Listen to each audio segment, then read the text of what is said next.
The words, "I am my mother's lawyer," rang through the courtroom like a clarion call, shattering the sterile silence. Judge Oliveira paused mid-page, peering over his spectacles with a mixture of astonishment and intrigue. Lucas Almeida, a frail 9-year-old with oversized glasses, stood beside his mother, Julia, his voice a sharp blade cutting through the formality of the family court. Pride swelled in Julia's chest, mingling with a mother's dread as she gazed at her son. Across the room, Roberto Medeiros, his biological father, choked on his coffee, his tailored suit, a fortune beyond Julia's 6-month earnings, crumpling under his sudden unease. "Forgive me, young man," the judge said, his tone strained with patience, "but this is a legal hearing for adults." Lucas adjusted his glasses, unflinching. "I know, Your Honor, but under Article 16 of the Child and Adolescent Statute, I have the right to voice my opinion in matters that affect me directly. And this case certainly does." The silence that followed was profound, a heavy cloak settling over the room. Roberto, a Sao Paulo real estate mogul, glared at his two high-priced lawyers, as if their failure to anticipate this child's audacity was a personal betrayal. Julia, a nurse who toiled 60 hours a week to raise Lucas alone, felt her heartache. In the 8 years since Roberto acknowledged his paternity, he'd visited 4 times, each with lavish gifts and hollow promises.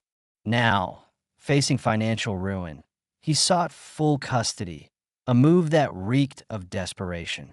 "Your Honor," interjected Dr. Montero, Roberto's lead attorney, adjusting his tie, "this is highly irregular.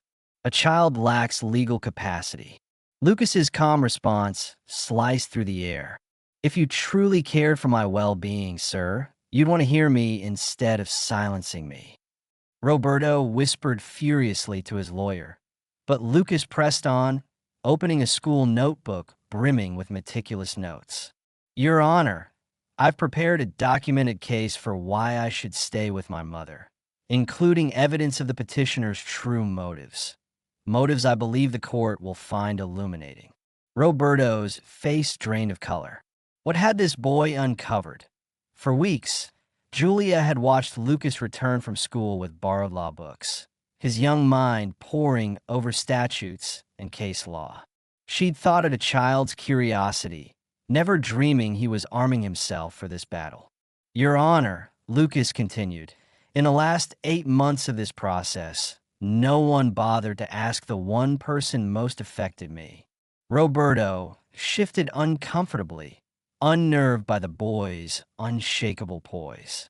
Julia's eyes glistened with pride and fear as her son faced the man who'd never truly been a father.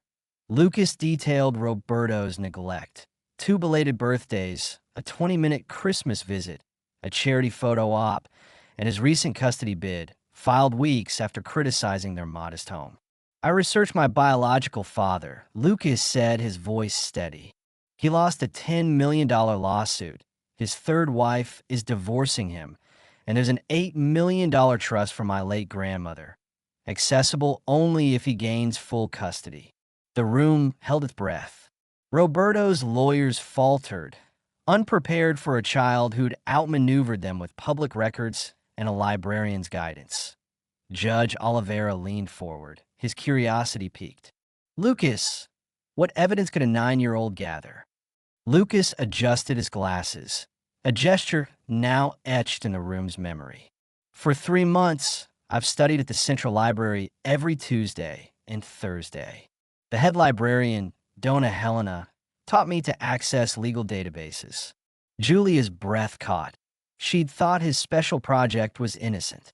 Lucas presented 17 cases of Roberto's predatory business tactics, including the exploitation of a struggling immigrant family. "This shows a pattern," he said softly. "A man who preys on the vulnerable, now targeting his own family for gain." The judge reviewed the documents, his expression grave. Roberto protested, but Lucas unveiled a recorder. "This was recorded during his last visit," he explained, playing Roberto's voice, plotting to send him to a notorious boarding school, using the trust funds for himself. Julia stifled a sob, her hands trembling as the truth unraveled. A second clip revealed Roberto's disdain. The boy's too smart for his own good. Best to keep him out of sight. Roberto erupted, but Lucas's retort was a quiet thunder. A true father wouldn't see his son as a problem to solve. The judge's gavel fell. Based on the evidence, financial records, recordings, and the petitioner's conduct, the custody request is denied. I order a full investigation into potential fraud. Lucas's final request was a whisper of grace. I didn't do this for anger, Your Honor. Every child deserves a family that loves them, not one that sees them as a financial opportunity. As Roberto was escorted out, Lucas smiled. A child's hope reborn. 3 years later, at 12, Lucas graced a national morning show, his story a viral beacon of justice with 50 million views. His book, Every Child Has a Voice, funded free legal aid, while his Legal Libraries project brought resources to 1,200 public libraries.